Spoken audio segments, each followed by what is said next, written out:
This is my Rubik's Cube collection, and in this video, I'm going to be showing you every single one of these cubes. So out of all 78 cubes I could start with, I'm gonna go in WCA's order to start with the 3x3s. This was a really old 3x3 I got when I was 6 years old, but was never able to solve it until 9 years later. This is the GAN 356ME, the 3x3 that I solved 1 turn per kilometer and 1 turn per minute, and probably made some other videos with it as well. This is my main 3x3, the Moyu Weilong WRMV10. It turns really good. This is the Rubik's 2x2 that has no good corner cutting at all, and it's also the one I solved 1 turn per hour. This is a random TE 2x2 that I solved 1 turn per kilometer, and is also one of the 2x2s I used in my Pi Day video. And this is the MGC 2x2, which is now my main, and turns very good. This is a Rubik's 4x4. All I can say, it's bad. This is the Dianxing Solar S4M 4x4, which I solved 1 turn per hour.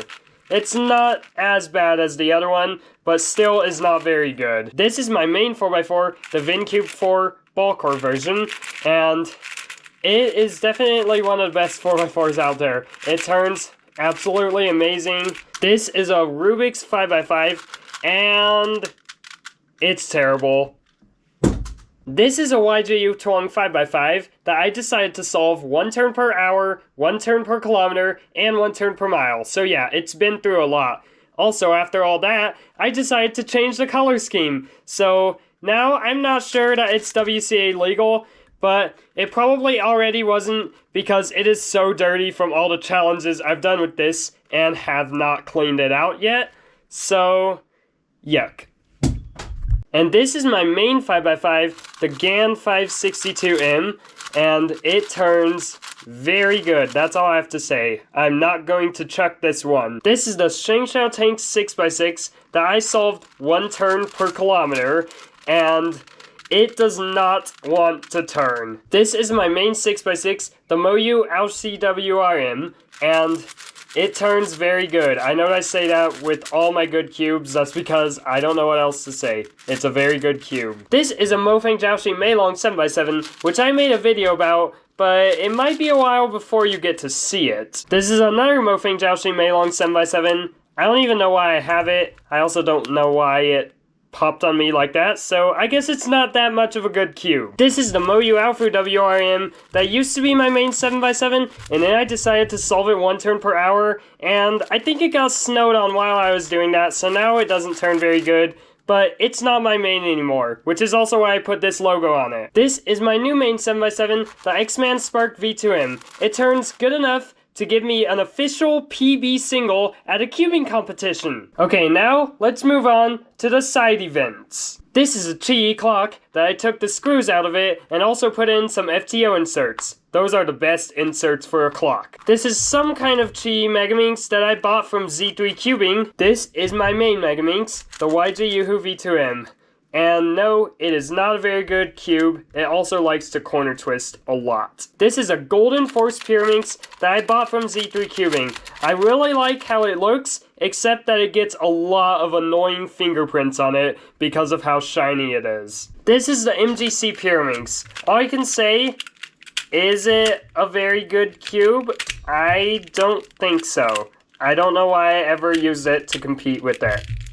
This is my main Pyraminx, the Moyu Weilong, and it turns a lot better than the MGC Pyraminx. This is the Monster Goku Cube, the only Cube I have because I was never interested in Cube until recently, and also not a very good Cube, so I need a new Cube. This is the MGC Square One, which was a really good cube and one of my favorites probably, until this piece decided it wanted to break, so I need a new Square One. Okay, now let's move on to the non-WCA puzzles, starting with the higher number of in-by-ins, 8x8s, 9x9s, 10x10s, 11, 12, 13, and 15x15. This is a Shengshao Tank 8x8 that I don't know why I have it. It turns not very good. It doesn't like to pop, but it does like to lock up, and it does not have good corner cutting, nor does it have good alignment. So, I do not recommend this 8x8. This is the NxN Galaxy Ball Core 8x8N. It is definitely a lot better than that 8x8. Really, really good, except it does like to pop on me a lot. This is a NxN 9x9 that used to turn really good until a few pieces started to break and fall out and go missing somewhere, and now all it does is lock up on you during solves. I can't even get a second turn out of this cube. And this is the NxN Galaxy Ball Core 9x9, which is really, really good, except the magnets are way too strong. They put double strength in these magnets, and I do not like that because of how much it likes to grab layers like this, and how hard it is to turn when you're solving it, especially for someone who uses YAO on big cubes. That someone would be me. And this is a 10x10, which I was in the middle of a solve on, but it is so broken I just gave up and never want to solve it again. Oh, by the way, that's the Mofang Jousting Meilong. Anyway, this is a NxN 11x11, and it turns a lot better than the 8x8 and 9x9. I don't know that it is as good as the 12x12, but it's definitely the best 11x11 you can buy. Just try to avoid stuff like that. This is the NxN Galaxy 12x12. The only 12x12 I have, the best 12x12 they make, and it turns really good. I would say it is the best NxN cube I have, and it is better than my NxN FTOs. Oops, I was not supposed to spoil that. Oh well, I'll just move on to another cube. Just pretend like you didn't hear the last 5 seconds. And this is a Mofang Jousting Meilong 13x13 that for some reason is so slow that I just never want to solve this again. I know it is scrambled, it's partially solved I guess. I don't know, I'm just too lazy to solve it. This is the Shangshao 15x15, the biggest N-by-N puzzle I have. It does not turn very good. There's definitely better choices for a 15x15, like the Moyu. I think Yushin just came out with the 15x15, and NxN came out with the magnetic 15x15. So if you're gonna get a 15x15, don't get this one. This is probably the worst one they make. Okay, next, let's move on to the smaller and bigger Mega Minxes. This is the Chi Kilo Minx that I solved 1 turn per kilometer. It's bad. This is the NxN Kilo Minx that turns pretty good. The only problem is every once in a while it likes to pop, and I don't like popping cubes. This is the Yushin Gigaminx. It turns pretty good. It's not magnetic though, so it is kind of hard to keep the layers aligned, especially when you're trying to do a fast solve on it, but other than that, it's a pretty decent Gigaminx, and it's probably worth the $36 you're using to buy this thing. This is a Terraminx that used to have stickers. All the stickers fell off of it, and then my brother decided to 3D print some caps to it, so that looks pretty cool. This is the Yushin Petaminx. It is not broken, it turns really good, but someone scrambled it at a cubing competition, and ever since then, I've just been too lazy to get it solved. Now let's move on to some other kind of cubes. This is a 1x1x2 and a 1x1x3 I got from someone. His name is Dominic, and I'll have his YouTube channel linked in the description if it doesn't show up there for some reason.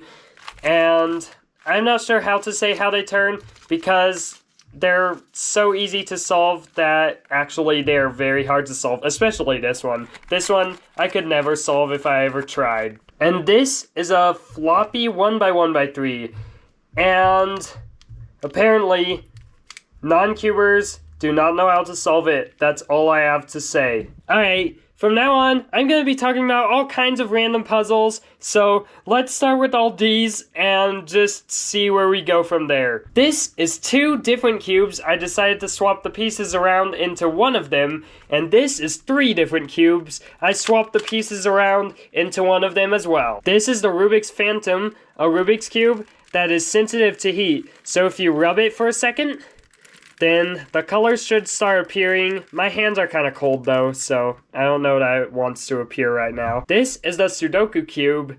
It is basically made of numbers and doesn't turn very well. This is the Rubik's Impossible. Don't scramble it, because I don't know if I'll ever get it solved. This is the Mirror Blocks. Easiest cube to solve blindfolded, right? This is a Duncan Barrel Star, I believe. I don't know what to call it, I'm not sure what it is. This is a cube style carbon fiber pinrose cube. I also realized I forgot to mention what brand this mirror blocks was. It's Chi. And this is a Christmas tree. I don't know what to say about it, so Merry Christmas, I guess? This is a 20 centimeter 3x3. It is very small in my hands and very hard to turn because of how small it is. And this is a giant 3x3 that my brother decided to put a bunch of random stickers on it and a Speed Cube Shop sticker? Don't ask me about that. This is the core to a Rubik Speed Cube that broke, and I have no idea where the pieces are to it. This is a core to a 7x7 that also broke. This is a piece to a broken 3x3 that I decided to turn into a 1x1. And this is a piece to another broken 3x3 that I also turned into a 1x1. This is a core to a broken 9x9. It just randomly broke. I don't know how. And this is a piece to a 3x3 that apparently got cut in half. This is a piece to a 4x4 that I burned. I did at one point bury it, but it got dug up by a squirrel. And this is a melted looking piece to an 8x8 that I boiled. This is the corner tip to a broken master Minx. And this is a Minx that falls apart. And I'm pretty sure I know what you're thinking. You're probably thinking, wait a minute, Fynn, aren't you forgetting something? And yes, I almost forgot the most important part of my collection, my 14 FTOs. I'm gonna start with this FTO. This is the Chi Magnetic FTO. I don't know much about what to say to it, but I'd say it's a pretty good budget cube. If you want to learn FTO, probably get this one. And this is the Chi non-magnetic FTO. I wouldn't say it is as good as the magnetic one. Probably isn't very good at all, but it's definitely better than some other FTOs I know about. This is a Dainshing. It pops. This is another Dainshing. It also pops. This is another Dainshing, another Dainshing, another Dainshing, and another Dainshing, and they all like to pop. Wow. This is a Shangshao FTO that came with a hair on it, and when I took it apart, I found mold in some of the pieces, rust in some of the magnets, and even a spider web that came with a dead spider. And this is another one of these gross Shangshao FTOs. Yuck. And last but not least, my Diane FTO. This is my main FTO, probably the cube I solved more than any other cube in my collection, even that 5x5 and 4x4, and it's definitely my favorite cube. I take it everywhere, I solve it everywhere, and I am also giving away one of these cubes, so if you're not entered, the link to enter the giveaway will be in the description. I'm going to do the giveaway once I reach 2,000 subscribers, so help me get there. So that's all of my collection. So thanks for watching, I hope you enjoyed, and I will see you in my next video. Bye!